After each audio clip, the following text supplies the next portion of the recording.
On today's show, I think that Cavs fans should be buying what Darius Garland has to say. And I'll tell you why in today's Locked On Cavs Mailbag Edition.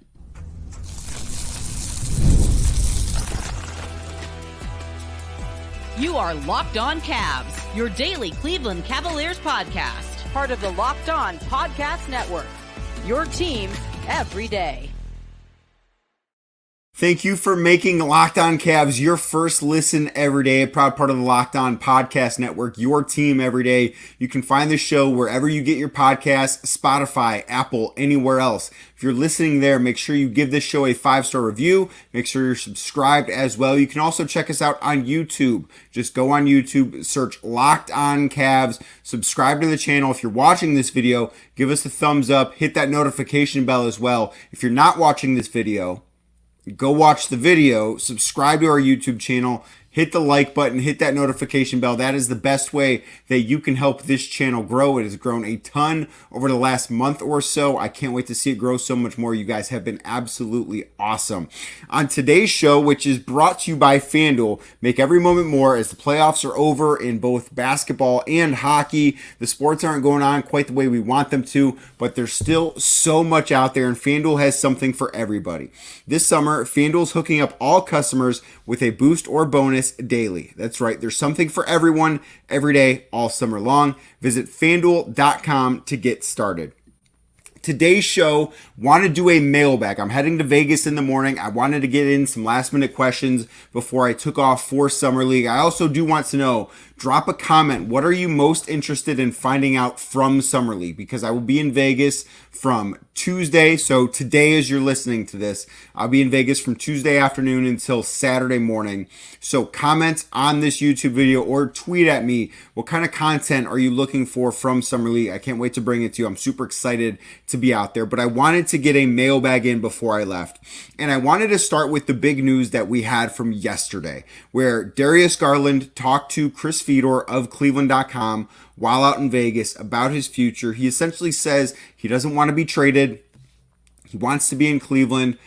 Everything that was floating out there earlier this offseason, which primarily was a report from The Athletic, is just rumors and it's nothing to buy into. So Flint Bunch of Numbers asks, are you buying Garland's "I don't want to be traded" comment? Why or why not? I am buying this. I do think that Darius wants to be in Cleveland. I think that he wants to be a member of the Cavs. I think he wants to make it work with Donovan Mitchell.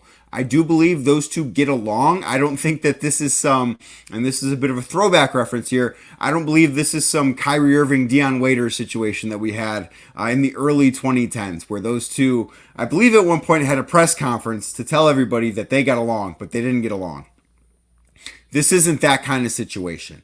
I do think that Garland and Mitchell can work it out. I think that, and I was talking on the basketball floor, I don't believe there's anything to be worked out personally. I think that it's all basketball stuff.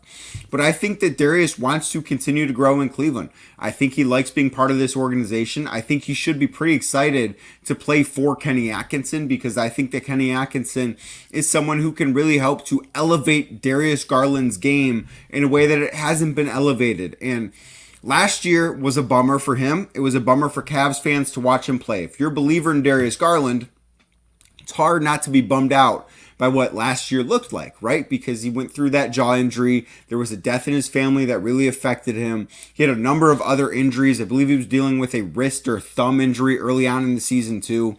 There was a lot going on for him that caused him to have a subpar season. My advice to him too, and to Cavs fans, is forget about last season. Not as if last season doesn't exist, but don't judge Darius Garland on it. Judge Darius Garland on the times before that and what he's going to do this season. Because last year was a nightmare for him. It was. Everything that could have gone wrong essentially did. So I do think that he wants to right that ship. I do. And the other part of the reason why I buy this, what other realistic scenario or realistic situation, I should say, outside of Cleveland is there for Darius Garland right now where he could go and thrive? It's hard for me to think of them. There were some situations where I thought it made sense for other teams to put together trade packages for Darius Garland this offseason. Thought San Antonio made sense. Well, they added Chris Paul. I thought Minnesota made sense. Well, they re-signed Mike Conley to an extension and they drafted a point guard 8th overall. I thought New Orleans made sense. They traded for DeJounte Murray. I thought the Brooklyn Nets made sense. Well, they decided to blow it up and they want to be bad and rebuild. So there were a number of situations that I thought made sense, but those situations have gone away. They don't exist anymore. So I do think he wants to be in Cleveland because he wants to be in Cleveland, but I also don't think that there are exactly great options for him elsewhere either. And I think that is something that has to play a part here. But Flint, bunch of numbers. Thank you for the question. Up next, Allison Burnett says, any chance Jarrett Allen starts at center with Evan Mobley platooning off the bench? No. No chance of that. I cannot fathom giving Evan Mobley a max contract extension this summer, which I expect to happen. I believe the Cavs are going to give him the rookie max. I think that the reason that it hasn't gotten done, probably some haggling over the 5th-year option, which I'm sure Mobley and his camp would like, and I'm sure the Cavs would not like to give him. But you don't pay a player like that, especially a player that has the potential Evan Mobley still has offensively. He hasn't reached it, but that potential is still there. In addition to how great of a defender he already is, you don't bring that guy off the bench. Not at this point in his career. Not when he is, 22 years old, I believe. He is a starter. He's going to be a starter. That's kind of what makes this difficult, is because if he plays center full time or at least more often, I think it'd be better for him. I think ultimately it'd be better for the Cavs in the long run. But it's hard to do that when you have another all-star center there. The Cavs are in a predicament with that spot. Not because those guys aren't good. They're both good. I think Jarrett Allen should have been an all-star this past year. I think Evan Mobley has all-star teams in his future. But it's a difficult situation because you've got two guys that have very similar skill sets.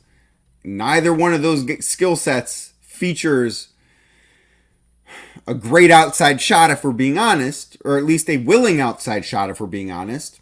So it makes it more difficult to operate offensively. Defensively, there's no problems. No problems at all. But offensively, it can make things difficult to operate.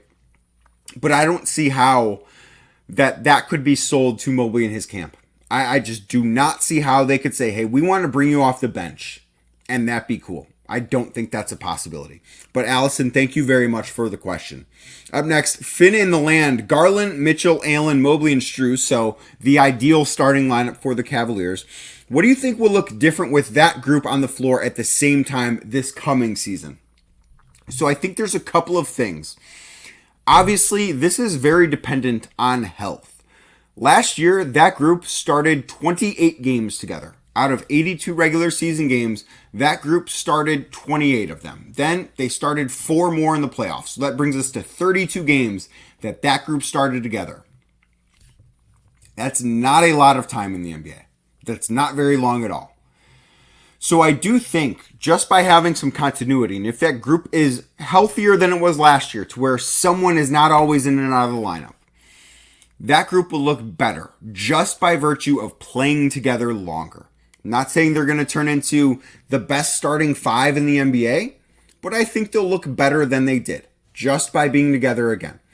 The other thing that I do think, some low-hanging fruit here, I think they'll be faster with that lineup than they were last year. I think they'll run more. Cavs head coach Kenny Atkinson mentioned during his introductory press conference that it's difficult to run with 2 bigs, but the Cavs have 2 bigs that are fast. That matters. That is something that is absolutely worth noting, because if you've got 2 bigs that are fast, well, makes it a little bit easier to get up and down the floor than if you've got 2 slow-footed bigs, which I don't believe the Cavs have. I don't think that's who Jarrett Allen is. I obviously don't think that's who Evan Mobley is. So I think they'll play faster there. The other thing, I believe Darius Garland is going to take more catch-and-shoot three-pointers this year. That, to me, is an issue with him fitting in alongside Donovan Mitchell, is that Garland's decision-making hasn't always been quick enough for my liking, and I don't think he takes enough three-pointers off the catch, because those situations are going to be there pretty frequently for Garland while playing alongside Mitchell. There's no question about that. That's something that I think you don't have to be some basketball savant to realize that, just because Donovan Mitchell draws so much attention. So, with that, if he can start doing that and start taking more of those catch and shoot 3-point opportunities, I think that makes this group together as a whole work. I don't think much is going to be different with Max Strus if he's playing the 3. I still believe he's better suited to be a shooting guard, but I don't believe that's going to be in the cards this year. I don't think that's going to be the case. So that is what I would expect to be different next year with that group. Continuity matters a lot. It's hard to have all 5 guys start multiple years in a row. The Cavs barely had it last year. If they can get 50 games out of their starting lineup, I think that might be a little ambitious, but if they can get 50 games out of their starting lineup this year, I think Cavs fans will be much better with how it plays. I really do believe that. Got more questions. I've got more answers. Want to talk about Isaac Accordo, his contract situation, and of course, we're going to start getting into some summer league stuff straight ahead right here on Locked On Cavs. Today's show is brought to you by eBay Motors. Passion, drive, and patience, the formula for winning championships, is also what keeps your ride or die alive. Well, the Cavs have shown patience, that's for sure. So hopefully that's part of their formula to winning their next championship. But eBay Motors has everything you need to maintain your vehicle and, this is very important, level it up to peak performance. Who doesn't want to be operating in peak performance? eBay Motors can help you get there.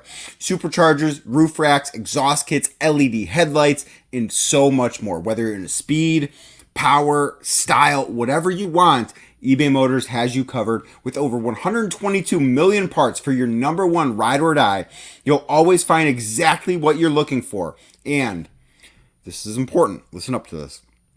With eBay Guaranteed Fit, your part is guaranteed to fit your ride every time or your money back.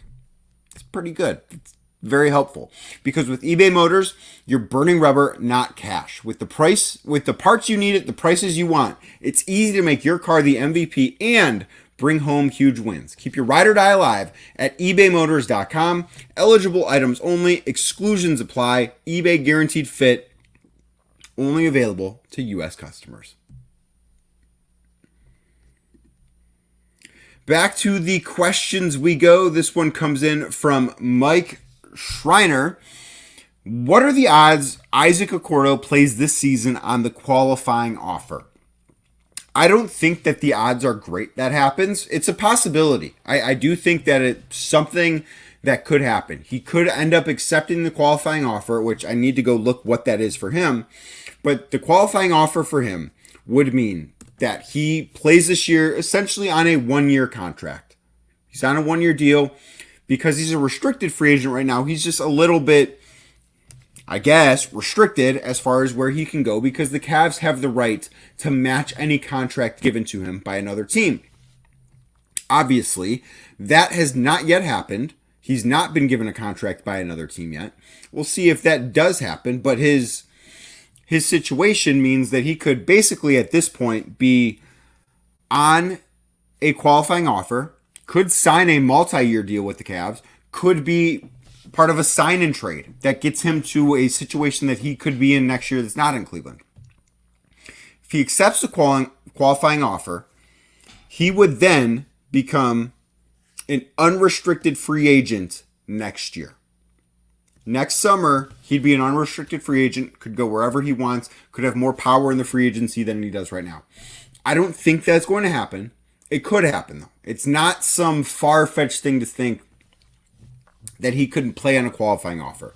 That very well could be part of the situation, but it's not one that I expect to happen. I wouldn't put my money down that he's going to be on the qualifying offer next year. I do think he's going to find a multi-year deal, whether it's in Cleveland or part of a sign and trade that gets him elsewhere. There's really not cap space left.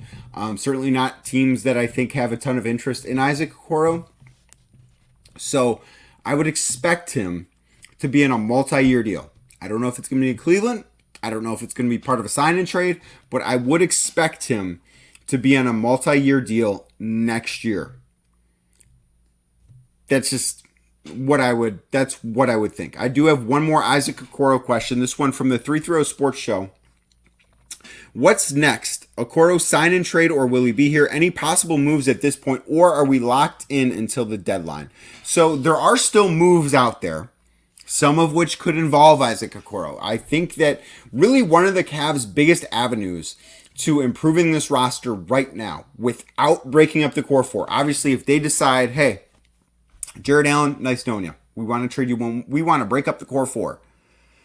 The avenues open up. There are more ways that this team can get better because there would be a lot of teams lining up to trade for Jared Allen. So the Cavs could be more creative like that. But if they just want to get better and not worry about breaking up the core four and keeping it together, a sign and trade involving Isaac Accordo is probably the simplest path there. And that path is not easy. It's not very clear. Sign and trades are difficult in the NBA. They're very challenging in the NBA. Isaac Accordo being part of one could be a move that the Cavs have up their sleeve this year. That could be something that works. Maybe a sign and trade to Brooklyn. That is what I keep coming back to. To me, that is what makes the most sense. I think he'd fit great in Brooklyn. I think he would be able to expand upon what he's done in Cleveland. I think his role offensively would be much bigger than it is now. And I think that Brooklyn has a couple of pieces that should interest the Cavaliers in guys like Dorian Finney-Smith, guys like Cam Johnson. I think those guys make a ton of sense in Cleveland. So I'm going to keep circling back to the Cavs and Nets as being potential trade partners because both sides still has what the other side wants. And Isaac Accordo very well could be part of that. So I do think he could be here, but I think a sign and trade is something that is very possible. I think that absolutely could happen. Thank you for the question. Up next, Jeff, is Luke Travers going to get a roster spot? I don't know this, but I will say, after watching him play in one preseason game, obviously he missed Summer League game, not preseason. He missed their first Summer League game this year against the Orlando Magic due to, I believe it was some hamstring tightness. Played against the Milwaukee Bucks. He looks like he's an NBA role player. He looks like he can play at the next level. He's not going to be a star. He's not going to be a guy that goes and gets you 20 points a game. But could he be an 8th or 9th guy in the NBA on a good team? I think so. I don't see why not. In watching him, and I'll be able to see him up close on Wednesday and Thursday when the Cavs play in their final 2 regular Summer League games. So I'll have a better opinion of this, and of course I will be able to talk to some people out there about this, and this is one of the questions that I'm very interested to get answered. But I do think that he's got a future in the NBA. I don't know if it's going to be this year.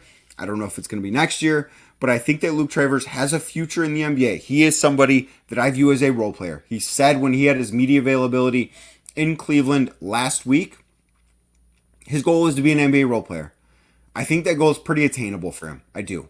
But I don't know if that roster spot's going to come this year, if it's going to come next year, or if he's going to ask to be traded to a situation with his rights to be traded to a team that wants to bring him over and wants to allow him to play in the NBA. I don't know what the future is going to hold for him, but I do believe that future for him is being an NBA player. I don't think he's going to be on that list of guys that are drafted in the second round, that are drafted stash guys, and then just never end up playing in the league. I don't think Luke Travers is going to be part of that.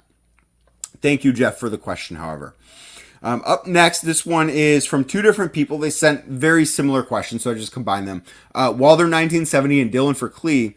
What are your impressions of Emoni Bates' Summer League performance so far, and do you feel his continuing develop will lead to more playing time this upcoming season for the Cavs? So I think Emoni Bates has been up and down. I do. I think he's a good basketball player. I think there's an NBA player in there somewhere with him.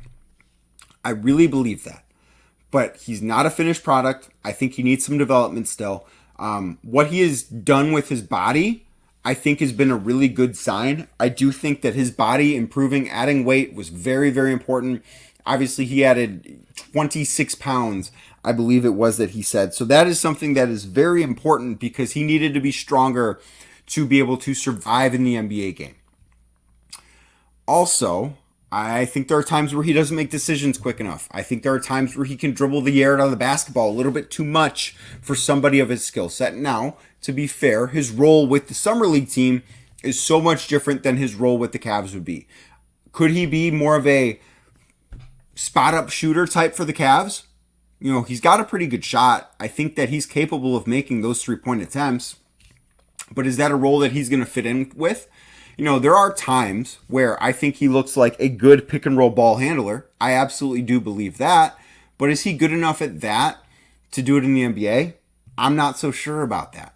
Those are the things, and again, as I just mentioned with Travers, I'm very interested to watch Emoni up close and in person this week and see what he looks like in year 2 in the Cavs, his second summer league, and just get more of a feel for him up close. That, to me, is something that is going to be important to find out. That's going to be important for me to find out, because if he is possibly part of the future here, I think that's a great sign. I think that's awesome, especially with today's climate in terms of how the CBA is written. Getting somebody that's on a two-way deal or a very cheap contract, or, you know, the second level exception, the way that Emoni Bates would be able to be on, like a very team-friendly contract. Having a contributor in that space is a really big deal when it comes to building teams. Like the fact that Craig Porter Jr. to me looks like an NBA player, and he was undrafted and is on a very team-friendly contract. The fact that he is somebody that I think can play in the NBA for 10 years, I think that's exactly what the Cavs need. So if Emoni Bates works out, it's a big, big, big win for them. That would be just a massive win for the Cavs. I don't know if it's going to be this year. I don't know if it's going to happen. But I'm very interested to see what he looks like in Summer League. So that's part of the reason why I cannot wait to get to Vegas to watch him play. Just because I don't know what the future is going to look like for him. So I'll be very interested to see what he looks like up close and personal in year number 2 in the Las Vegas Summer League. Got more questions. Got more answers. A question about somebody being on the hot seat.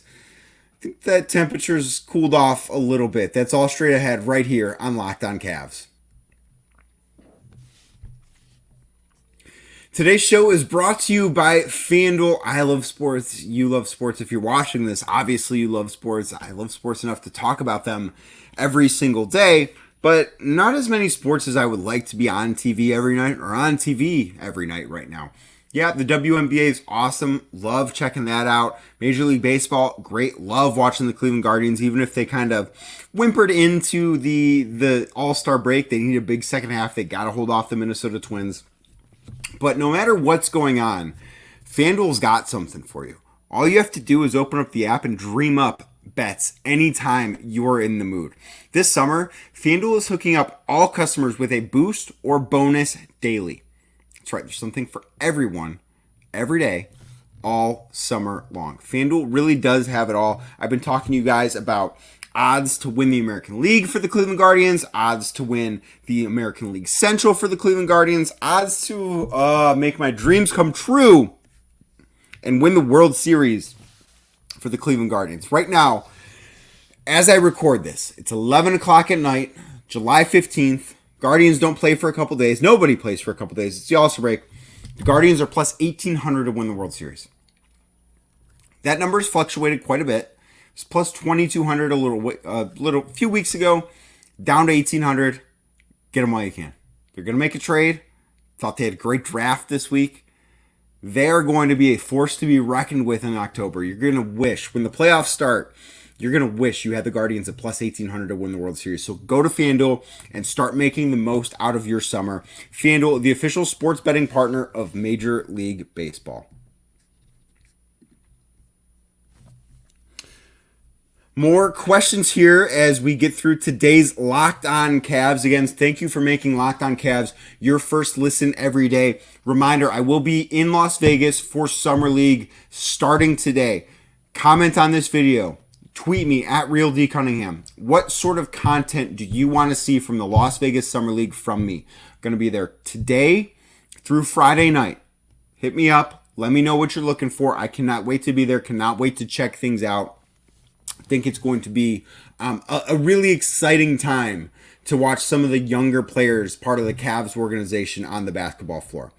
Up next, Thoughtful OG. What type of contract offer will Emoni Bates get? So I do think that if possible, the Cavs would love to have Emoni Bates on a two-way contract again next year. I don't know if Bates' camp would go for that.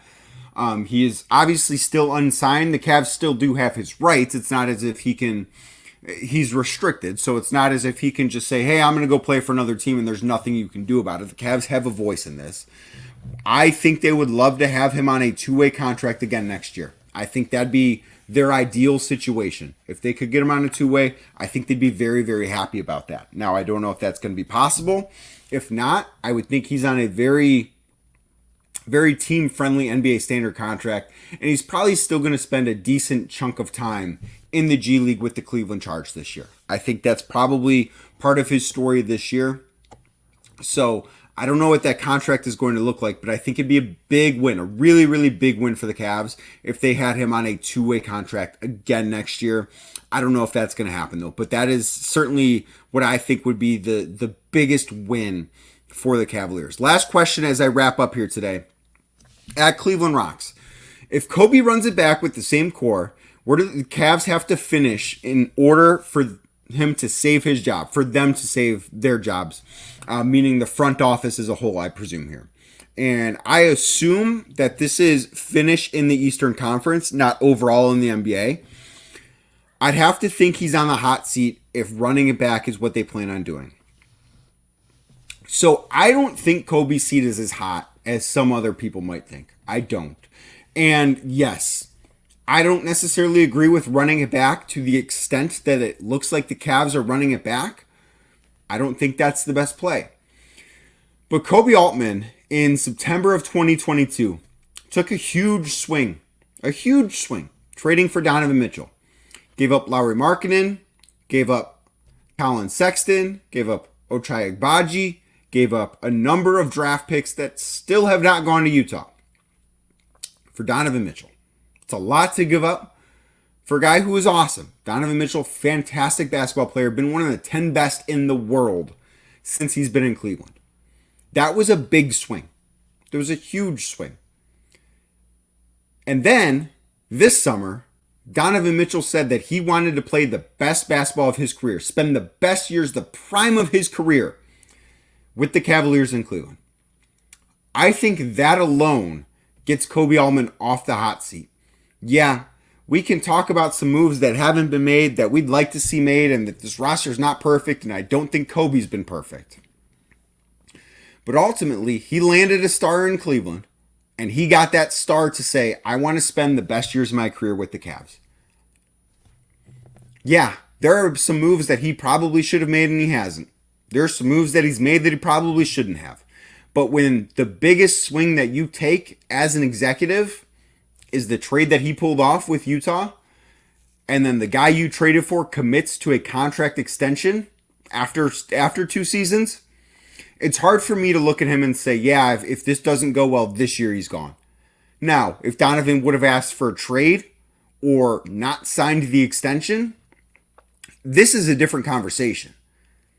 But the fact that he traded for a top 10 player in basketball, again, not everything's been perfect. It hasn't been. But the fact that he traded for a top 10 player in basketball, and then that player signed a contract extension with the Cavs, I think that's enough for right now to where he's not on the hot seat. Maybe next year it's a different conversation if things don't go well this year. But I just don't think right now Kobe Altman is or should be on the hot seat. I think his job is safe. I think it should be safe. Doesn't mean he's perfect. Doesn't mean I'm thrilled with every move he does or doesn't make. But the fact that Donovan Mitchell committed to being in Cleveland long term, that buys you some time.